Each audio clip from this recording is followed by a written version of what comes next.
வணக்கம். எதிர்வர இருக்கிற 2026 சட்டமன்ற தேர்தல் மிக முக்கியமான ஒரு தேர்தலாக இருக்க போகுது. முக்கியமாக நால்முனை போட்டியாக இருக்க போகுது. திமுக அதிமுக என்னதான் மாறி மாறி கடந்த ஒரு 50 வருஷம் ஆட்சியும் தேர்தலையும் இவங்க இருந்தாலும் இப்போ இருக்கக்கூடிய இந்த கள நிலவரம் 4 முனை போட்டியாக இருக்கு. முக்கியமாக மிகப்பெரிய ஒரு ஆதரவோட விஜய் அவர்களுடைய தமிழக வெற்றி கழகம் இன்னைக்கு களம் காண்றாங்க.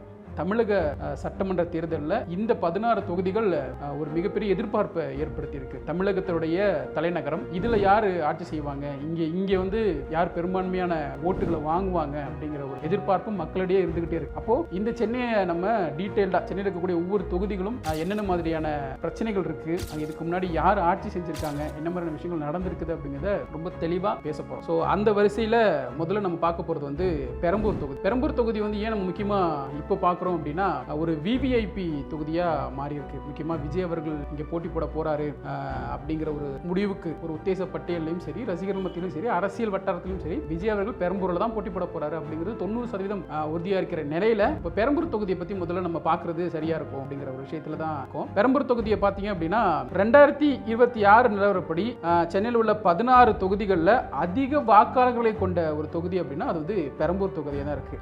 இந்த தொகுதியில் தொழிலாளர் வர்க்கம் மற்றும் நடுத்தர மக்கள் அதிகமா வசிக்கிறாங்க. இந்த பெரம்பூர் தொகுதி இதுவரைக்கும் திமுகவோட கோட்டையா இருந்தது அப்படிங்கிற மாதிரி சொல்றாங்க. ஆனா நடிகர் இப்போ விஜய் அவர்களுடைய வருகைக்கு பிறகு இங்க இருக்கக்கூடிய அரசியல் சூழலே மாறி இருக்கு. இப்போ இந்த தொகுதியில கரண்டா இருக்கக்கூடிய எம்எல்ஏ யார் அப்படின்னு பாத்தீங்கன்னா திரு ஆர்டி சேகர். அவர் இப்போ கரண்டா எம்எல்ஏவா இருக்காரு. 2021 தேர்தல் முடிவில் 1,05,267 வாக்குகளை பெற்றிருக்காரு. இவர் எதிர்த்து போட்டியிட்டவர் அதிமுக வேட்பாளர் திரு என்ஆர் தனபாலன் 54,976 வாக்குகளை பெற்றிருக்காரு.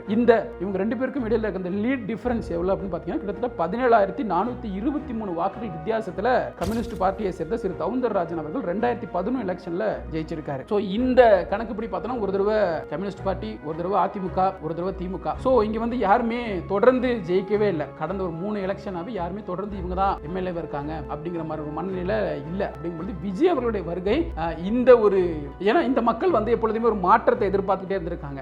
கம்யூனிஸ்ட் பார்ட்டி, அதிமுக, திமுக அப்படிங்கும்போது இந்த மக்கள் மாற்றத்தை விரும்புறவங்களா இருக்காங்க. சோ இந்த தடவை விஜய்க்கு அந்த இடத்துல ஒரு மிகப்பெரிய வரவேற்பு இருக்கும் அப்படிங்கிற மாதிரியே நம்ம நம்பலாம். அவருடைய வருகை நிச்சயமா அந்த மக்களுக்கு ஒரு நம்பிக்கையை கொடுக்கும். அந்த மக்களும் விஜய இந்த தொகுதியில நிச்சயம் வெற்றியடைய செய்வாங்க அப்படிங்கிற ஒரு நம்பிக்கையும் நமக்கு இருந்துட்டு இருக்கு. அந்த தேர்தல் புள்ளி விவரங்கள்ல என்ன சொல்லுது அப்படின்னா இங்க கிட்டத்தட்ட 2,22,792 வாக்குகள் இருக்கு. இதுல ஆண் பெண் ரெண்டு பேருமே சம அளவுல இருக்காங்க. பெரம்பூர் தொகுதி இந்த கான்ஸ்டிடியூஷன் எந்தெந்த ஊர்கள் வரும் அப்படின்னா கொடுங்கையூர், வியாசர்பாடி, பெரம்பூர், லோகோ ஒர்க் மற்றும் மூலக்கடை. இந்த பகுதிகள்லாம் இந்த பெரம்பூர் கான்ஸ்டிடியூஷன்ல வருது. இங்க அதிகமா தலித் மக்கள் மற்றும் சிறுபான்மை மக்களுடைய வாக்குகள் மிக முக்கியமானதா இருக்கு. இங்க அவங்களுடைய வாக்குகளை யார் ஒருத்தவங்க ஈஸியா எடுக்கிறாங்களோ அவங்களுடைய வெற்றி நிச்சயம் அப்படிங்கிற மாதிரி கூட நம்ம சொல்லலாம். இங்க மக்களுடைய முக்கியமான கோரிக்கையா என்ன சொல்றாங்க அப்படின்னா பல நாட்களாவே தீர்க்கப்படாத இந்த குப்பை மேடு பிரச்சனை ரொம்ப நாளாவே இருந்திருக்கு. இந்த கொடுங்கையூர் குப்பை கிடங்கு அதுல மிகப்பெரிய பிரச்சனைகள் ஏற்பட்டிருக்கு. அதனால ஏற்படுற சுகாதார சீர்கேடு இதெல்லாமே ஒரு முக்கியமான பிரச்சனையா சொல்றாங்க. அண்ட் போக்குவரத்து நெரிசல், கணேசபுரம் மேம்பாலம் அதனுடைய வேலைகள் ரொம்ப தாமதமா இருக்கு. அண்ட் மெட்ரோ ரயில் திட்டங்கள் இதனால இங்க ரொம்ப டிராபிக் இருந்துகிட்டே இருக்கு அப்படிங்கிறது மக்களுடைய ஒரு கோரிக்கையா இருந்துட்டு இருக்கு. முக்கியமான மேஜர் இஷ்யூவா இங்க இருந்துட்டே இருக்கு. அப்புறம் குறைஞ்ச மழையே பெஞ்சாலும் வியாசர்பாடி மற்றும் கொடுங்கையூர் பகுதிகளில் ஏற்படுற வெள்ள பாதிப்பு இங்க அதிகமாகவே இருந்துகிட்டு இருக்கு. ஸோ இந்த பிரச்சனைகள்லாம் இங்க பெரம்பூர் தொகுதியில் இருக்கக்கூடிய முக்கியமான பிரச்சனைகளா இருக்குது. 2026 தேர்தல் களம் எப்படி இருக்க போது பெரம்பூர் தொகுதியில் அப்படின்னு பார்த்தீங்கன்னா இங்க ஒரு 4 முனை போட்டி நிச்சயமா இருக்குது. இங்க திமுக, அதிமுக, நாம் தமிழர் கட்சி மற்றும் தாவேகா இவங்க 4 பேருக்குள்ளதான் போட்டி.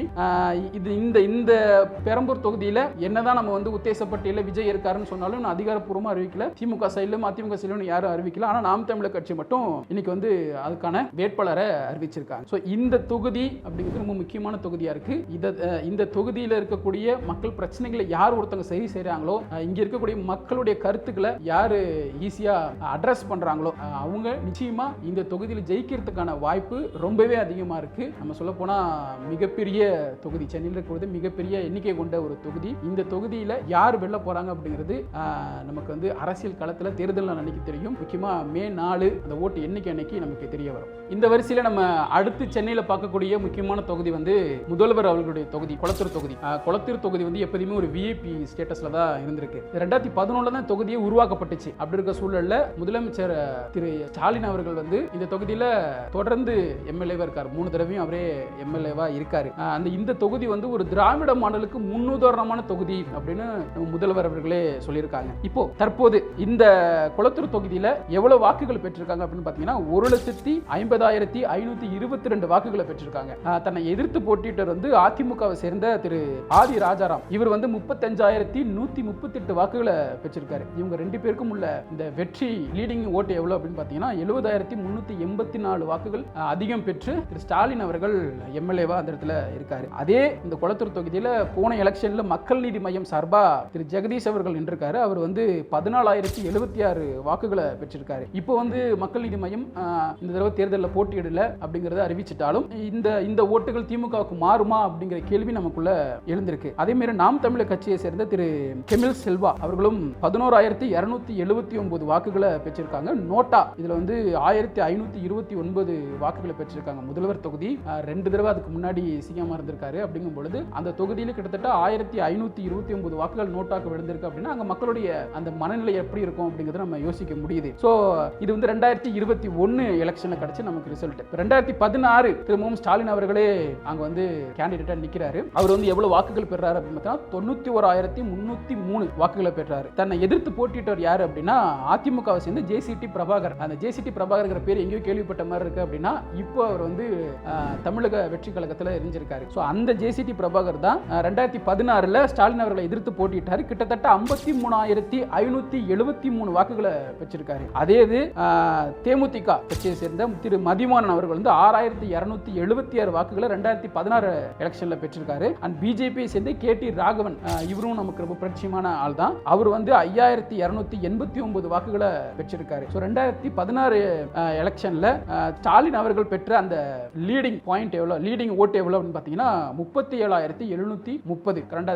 2021 கம்பேர் பண்ணும்பொழுது அது கிட்டத்தட்ட ஒரு 30-40% கம்மியான வாக்குகளை பெற்று தான் ஜெயிச்சிருக்காரு. ஸோ இதே பார்த்தீங்கன்னா 2011 எலெக்ஷன்ல என்ன மாதிரியான சூழல் இருந்துச்சு அப்படின்னு திரும்ப 2011 அப்பயும் திரு ஸ்டாலின் அவர்களே இங்க வந்து எம்எல்ஏ கேண்டிடேட் நிற்கிறாரு. அப்போ வந்து 68,784 வாக்குகளை பெறாரு. தன்னை எதிர்த்து போட்டியிட்டவர் யாருன்னு பார்த்தீங்கன்னா அதிமுகவை சேர்ந்த சைதை துரைசாமி அவர்கள் 2011 எலெக்ஷன்ல ஸ்டாலின் அவர்களை எதிர்த்து போட்டிட்டாரு. அவர் வாங்கின வாக்கு எவ்வளவுன்னு பார்த்தீங்கன்னா 65,965. ஸோ அப்போ லீடிங் எவ்வளவு அப்படின்னு பார்த்தீங்கன்னா கிட்டத்தட்ட 2,819 வாக்குகள் மட்டுமே ஸ்டாலின் அவர்கள் பெற்று 2011 அப்போ ஜெயிச்சிருக்காரு. ஆனால் முக்கியமான விஷயம் 2011 பார்க்க வேண்டியது என்ன அப்படின்னா இப்போ அரசியல் படுகொலை செய்யப்பட்ட திரு ஆம்ஸ்டாங் அவர்கள் இருக்காங்களே, அவர்கள் அந்த 2011 வாங்கின ஓட்டு மட்டுமே 3,894. ஸோ லீடிங் அந்த ஓட்டு எவ்வளவுன்னு பார்த்தீங்கன்னா 2,819. ஸோ இது ரொம்ப முக்கியமான விஷயமா இங்க பார்க்கப்படுது. ஸோ இந்த மாதிரியான கம்பேரிசன்ல இந்த கொளத்தூர் தொகுதியானது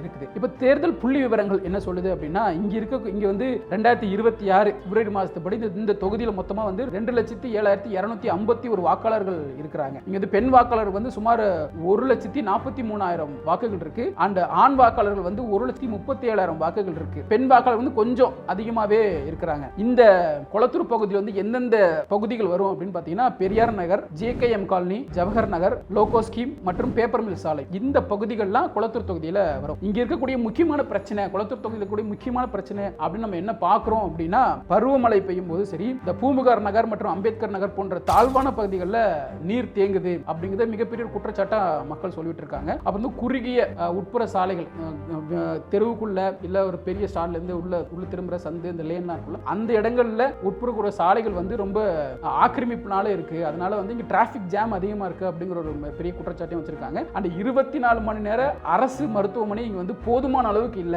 அப்படிங்கிற மாதிரி குறைகளும் இங்க வந்து மக்கள் தொடர்ந்து சொல்லிட்டு இருக்காங்க. 2026 கொளத்தூர் பகுதியில் இருக்கக்கூடிய கள நிலவரம் என்ன அப்படின்னா முதலமைச்சர் மு க ஸ்டாலினே இங்க திரும்பவும் போட்டியிடுவார். ஏன்னா 3 தடவை இதுக்கு முன்னாடி ஸ்டாலின் அவர்கள் போட்டியிட்டாலும் இந்த 4வது தடவையும் அவரே போட்டியிடுறதுக்கான வாய்ப்பு இங்க ரொம்ப அதிகமா இருக்கு. சோ இங்க நாம் தமிழர் கட்சி சார்பில் திரு சவுந்தர பாண்டியன் வந்து களம் இறங்குவாரு. ஏன்னா அவர் வந்து போட்டியாளரா அறிவிச்சிட்டாங்க. அண்ட் இந்த இந்த இந்த இந்த பிரச்சனை மத்தியில் விஜய் அவர்களுடைய கட்சி சார்பா தாவேகா சார்பா யார் நிற்பாங்க அப்படிங்கிற மிகப்பெரிய கேள்வியும் இங்க இருந்துட்டு இருக்கு. பல கேள்விகள் இங்க இருந்தாலும் இங்க வந்து யூகங்களா தான் இருக்கு. ஆனா அப்படி நிற்கக்கூடிய தாவேகா வேட்பாளர் வந்து மிக ஸ்ட்ராங்கான வேட்பாளராக இருப்பாங்க அண்ட் அவருக்கும் வந்து நல்ல ஒரு ஃபேஸ் வேல்யூ இருக்கும், கிரவுண்ட் லெவலில் ஒர்க் பண்ணக்கூடியவரா அங்கே இருப்பாங்க அப்படிங்கிறது நம்மளும் நம்பலாம். இந்த மக்களுடைய இந்த கோரிக்கைகளும் மக்களுடைய இந்த பிரச்சனைகளையும் புரிஞ்சுக்கிட்டு இந்த ஸ்ட்ராட்டஜிஸ் படி பெண்களுடைய வாக்குகள் அதிகமாக இருக்கு, இதெல்லாம் கணக்கில் எடுத்துக்கிட்டு குளத்தூர் தொகுதியில் ஒரு வேட்பாளர் செயல்படுறாருன்னா நிச்சயம் குளத்தூர் தொகுதியில் முதல்வர் ஸ்டாலின் அவர்களோ இல்லை அவர் எதிர்த்து நிற்கிறவங்களோ ஜெயிக்கிறதுக்கான வாய்ப்பு ரொம்ப அதிகமாக இருக்கு.